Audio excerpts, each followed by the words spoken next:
Hello, my name is Phil Easter, historian and writer from Baltimore, Maryland, also known as the Amazing Memory Man. We are recording tonight on Sunday, February 19th, 2023. This is story number 20 on my YouTube channel, Phil Easter, the Amazing Memory Man. We began 14 months ago in December of 2021. So I'm very pleased now that this is story number 20. And it's one of the stories I've been wanting to share for some time. The story of the greatest baseball player of all time, who was born in my hometown of Baltimore, Maryland, on a cold winter day of February 6, 1895. George Herman Ruth, best known as Babe Ruth, was born that day at 216 Emory Street in downtown Baltimore, very close to the University of Maryland Hospital and University of Maryland Medical School. His father owned a tavern, a saloon, bar, whatever you want to call it, located a few blocks away from where they lived. It was a rather rough childhood that Babe Ruth had.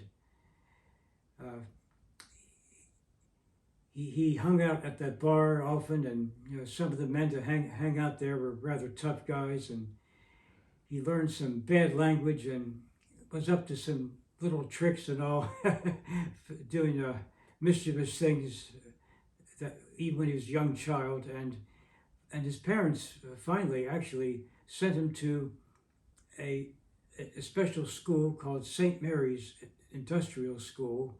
It was for young boys. It was located in the western part of Baltimore City, where years later there would be another school called Cardinal Gibbons. But the St. Mary's School in the late 1800s, early 1900s was a place where many young boys went. They were taught by the Xavier Brothers of the Catholic Church, and one was named Brother Matthias, who took a liking to the Babe when actually, we'll call him George for a while here, and I'll explain later how he got the name Babe. So young George liked baseball very much. And so he played on a team there. Sometimes they even played 3 games in one day, a triple header. He played many different positions, even catcher sometimes when he was very young. But he then started to pitch, and he pitched very well. He could also hit the ball much further than most boys his age. And Brother Matthias, by the time that George was 16 or 17, Matthias was thinking about introducing him to Jack Dunn, the owner of the Baltimore Orioles, which were a minor league team at that time. And so at age 19, George signed a contract with the Orioles, a professional contract. If the Orioles had been a major league team at that time, there's a very good possibility that he would have stayed his whole baseball career in Baltimore. But again, they were a minor league team at that time in a league called the International League, which is one of the better minor leagues at that time. So he played a few games in the months of April, May, and June, but played so well that he caught the attention of the Boston Red Sox. But one of those games he played down in Fayetteville, North Carolina, he stayed at a hotel. He had never seen elevators before, and he was 19 years old. But back then, not all buildings had elevators like so many do nowadays. Different types of buildings, whether office buildings or even hospitals, apartment buildings. And he lived in a regular house for much of his life at that point. So it's not that surprising he'd never seen an elevator before, age 19, way back in the 1900s. So while staying at that hotel, he actually enjoyed operating the elevator himself, just going up and down a number of times. And some of the older players laughed at him and called him Baby, and finally just the term Babe stuck with him. Well, he went up to a minor league team of the Red Sox in July of 1914, played some games with them, And in September, he joined the Red Sox, where he pitched just 3 games that year. But the next year, in 1915, he played many games with the Red Sox, and he was with the Red Sox through 1919. But, pitchers, even though he's a good pitcher, he only played every 4 or 5 days. The pitchers have to rest their arms. But he was hitting the ball so well that some people suggested he should play in the outfield so he could play every day. In 1919, his last year with the Red Sox, he hit 29 home runs, playing in the outfield more often while still pitching sometimes. The previous record for 1 year was 19 home runs by a player named Roger Connor some years before. You see, the early years of baseball, home runs were a rarity. It really did not happen too often. Many players were proud of just having good batting averages and getting base hits, singles and doubles to get on base. They weren't thinking so much about hitting the long ball.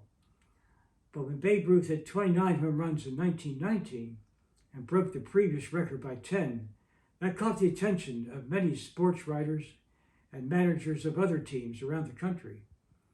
The owner of the Red Sox sold Babe Ruth to the Yankees in 1920 for about $100,000, a tremendous sum of money at that time.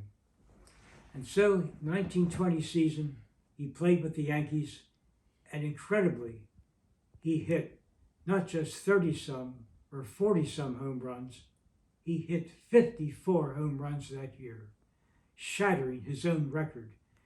This was an acceleration of home run hitting that just seemed off the charts to everybody at the time.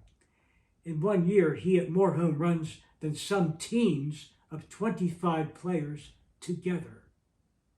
That's how extraordinary this achievement was.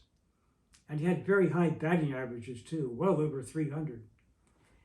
The next year, 1921, he hit 59 home runs and led the Yankees to their first World Series appearance ever. They played the Crosstown Giants in the World Series. They did lose to the Giants that year. And again, the next year, 1922, both teams won the pennants again. The Yankees for the American League, the Giants for the National League. Again, they met in the World Series, and the Giants won. The Yankees played all their home games at the Polo Grounds, which was the home park of the Giants. The schedule makers made it so when the Giants played home, Yankees played away, and vice versa. But the Yankees won their own stadium, of course. And so, in 1923, Yankee Stadium was built. And sometimes it was called the house that Ruth built because he was such an important part of the team at that point. Well, on opening day of 1923, the Yankees played the Red Sox and his former team, and sure enough, the Yankees won 4-2, and Babe Ruth appropriately hit the first home run ever at Yankee Stadium. For the 3rd year in a row, the Yankees and Giants would meet in the World Series, but this time the Yankees prevailed, winning their first World Series championship, the first of an incredible 27 World Series that the New York Yankees have won. That first time in 1923, the most recent time in 2009, much more than any team in baseball history. The first 4 World Series they won, Babe Ruth was playing for them. In 1926, the Yankees got back to the World Series after the Washington Senators, often the doormat of the American League, had 2 pretty good years in 1924 and 25. The old joke was Washington, D.C., first in war, first in peace, but last in the American League. For so many years, they were one of the worst teams, but led by the great pitcher Walter Johnson, they did very well in 1924, winning the American League pennant for their first time ever and beating the Giants in the World Series. And again in 25, they made it to the series, but lost close series to the Pittsburgh Pirates. But the Yankees came back in 1926, and their opponent was the St. Louis Cardinals of the National League. the first time the Cardinals ever made it to the World Series. Yankees were favored to win, but the series went 7 games, and in the final game, 47-year-old pitcher Grover Cleveland Alexander of the Cardinals beat the Yankees to win that series in 7 games. Still, in one of the earlier games of that series, Babe Ruth hit 3 home runs. The first time a player ever hit 3 home runs in a World Series game. And that's really amazing, because it's amazing even a regular season to hit that many home runs in a game. But the World Series, you're facing very good pitchers, almost for sure, because it's the best team of the other leagues. So to hit 3 home runs in a World Series game is really extraordinary. And Babe Ruth repeated that 2 years later in 1928, again against the St. Louis Cardinals. But in the meantime, in 1927, the New York Yankees put together one of the greatest single-season teams in baseball history, and many baseball historians say it was the greatest single-season team ever. They won 110 games, and Babe Ruth hit an incredible 60 home runs at age 32. Now, I said a little while ago, in 1921, he had 59 home runs. He did not hit quite so many the next several years, but then he came back. I mean, some people thought he was somewhat past his prime. He came back in 1927 at age 32 and hit 60, a record that would stand for 34 years, a single season record. And when it was finally broken in 1961 by Yankee Roger Maris, they played more games at that point. They played 162 games a year, not 154 games. They played 8 games more than Babe Ruth played in his time. He had a great teammate at that point named Lou Gehrig, who played first base. Lou Gehrig also had 47 home runs in 1927, second in the American League, only to the Babe. So the two of them had 107 home runs between them, which was much more than many teams of 25 players put together. Just an extraordinary achievement for Babe Ruth, his teammate Lou Gehrig, and the New York Yankees, who had outstanding pitchers as well. You have to have good pitchers to win a pennant and win a World Series, as they beat the Pirates in 4 straight games. And one of those pitchers was Herb Pennock, and he was later elected to the Hall of Fame in 1948. Well, over the next several years, the Philadelphia Athletics were the outstanding team of the American League, winning 3 pennants in a row, 1929, 30, and 31, and winning 2 of those World Series. But in 1932, the Yankees won the American League pennant again, and they faced the Chicago Cubs in the World Series. This was World Series number 7 for Babe Ruth. He played in 3 with the Red Sox and 7 with the Yankees. A total, I should say, World Series number 10, altogether of his career. He played 3 with the Red Sox, winning all 3. He would play in 7 series with the Yankees, winning 4 out of 7. This was the last series he played in. In the 3rd game, which was in Chicago, the first 2 games were in New York, and then they took a train to Chicago. And the 3rd game was the game where he famously called his shot. So the story goes. There are many people who say that at one point in that game, he took his bat and pointed to center field, very dramatically. Now, some people say perhaps it wasn't quite so dramatic. It was just a slight gesture. But one thing is for sure, the very next pitch, he hit for a long home run. Yankees went on to win the game, and they won the series the next day in 4 straight games. Many thousands of people throughout their lives claimed they were at that game, but Wrigley Field holds somewhere around 40,000 people, whatever. But they say there's sometimes up to 200,000 people claim they were at that game, but that can hardly be the case since it only holds around 38,000 to 40,000 at that time. But it's one of those stories, it's become legendary about Babe Ruth, the day he called his shot. Well, 1934 was the last year he played for the Yankees. His numbers had tailed off some. I mean, still better than many players, but not what he was before. and so they released him at the end of the 1934 season. But he played a few months for the Boston Braves in 1935.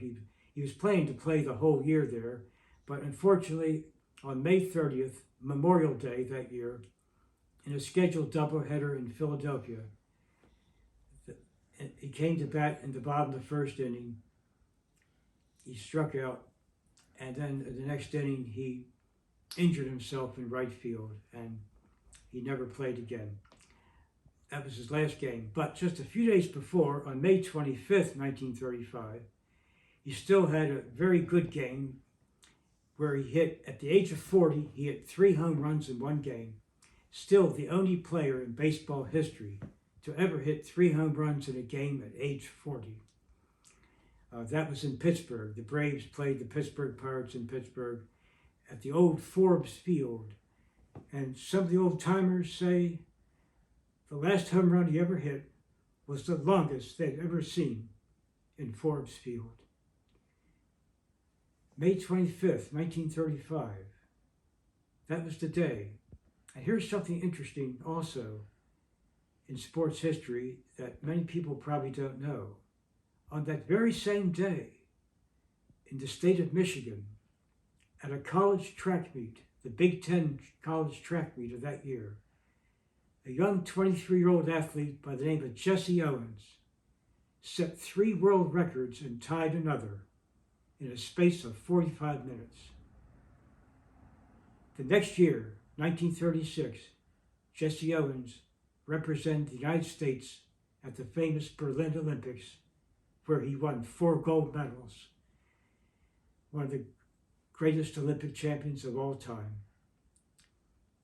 It's interesting how May 25th, 1935 was the day he first became famous for that excellent track meet he had in Michigan on the very same day that baseball legend Babe Ruth had his last really good game where he hit 3 home runs in one game. How about that?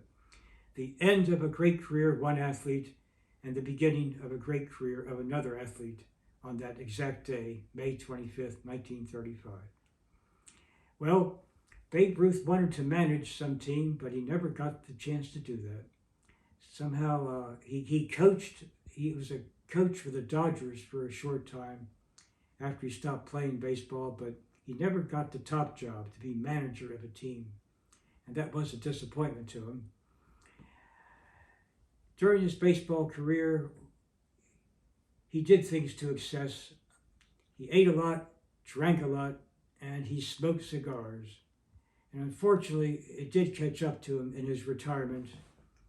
And this photograph here, where you see the number 3 on his back, that was taken in June of 1948, his farewell appearance at Yankee Stadium. And he gave a short talk. His voice was very withered then. He could not speak too well. He had throat cancer. But it was a packed house that night, before the game that night. The current Yankee team was there, you can see right here, lined up, and they were just before a game they played that night, and all the spectators saw Babe Ruth for one last time. He died 2 months later, on August 16th, 1948. He was 53 years old. Interesting, years later, in 1977, another great American who was one of the best of what he did also died August 16th, and that was singer Elvis Presley. Died August 16th, 1977.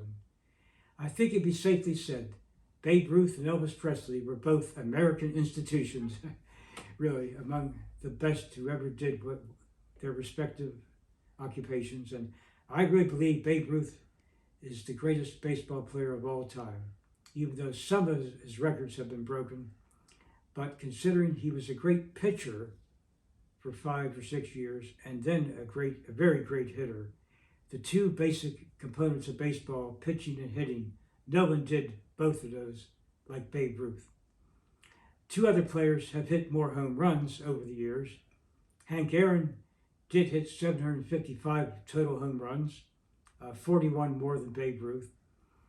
And Barry Bonds had 7 more home runs than Hank Aaron with 762, but as many people know, he used steroids, and that's cheating.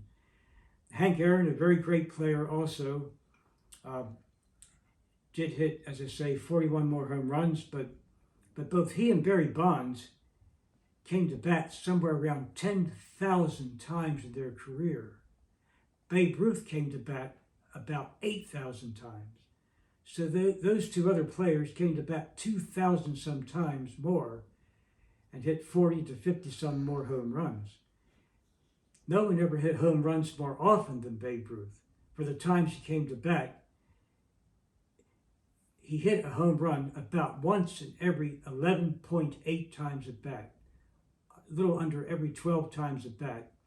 Some of these other great players, once in every 14, 15, 16 times, like Ted Williams or Hank Aaron, not as many times, for the times they came to bat. So Babe Ruth really still has hit more home runs for the times he came to bat, and was such a great player with a .342 lifetime batting average, still among the 10 or 12 highest batting averages of all time. And as a pitcher, for those 6 years of the Red Sox, his record was 92 wins and 44 losses.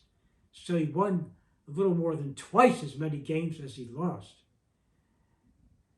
That's extraordinary for just a 5-year pitching career. The other pitchers, of course, who were full-time pitchers, pitched 20 or more years, won many more games. But usually their winning percentage and losing percentage, they don't often win as many as twice as many games more than losing. So he was a very fine pitcher and a great hitter, and he changed baseball from making it a different type of game, really, from the previous times when power hitting was rare compared to just percentage hitting, getting on base. People would bunt more often back then, but the long ball was rare before 1920 or so, when Babe Ruth came on the scene, really big time with the New York Yankees. Babe Ruth was one of the first 5 players elected to the Baseball Hall of Fame, and in 1936, enshrined in Cooperstown, along with Ty Cobb, Honus Wagner, Christy Mathewson, and Walter Johnson. They were the first 5 players elected to the Hall of Fame. Sadly, Christy Mathewson had already passed away. The other 4 were still living at that time, but Christy Mathewson was a great pitcher for the New York Giants, mostly, and a couple years with Cincinnati Reds, but he was a soldier in World War I and was badly gassed in the trenches and died in 1925, only 40-some years old. But the other 4 players were still living when the Hall of Fame opened. The first class, they call that, the first 5 players. And now the Hall of Fame in Cooperstown has more than 200 players. Babe Ruth, a great baseball legend. This is Phil Easter, the amazing memory man. We'll see you next time. Another story or another subject. Oh yes, one more thing about the Babe. Someone said he was so popular, and with many children too, he often signed autographs, and for free. Someone once said he was his own parade. Thank you, God bless you, and good night.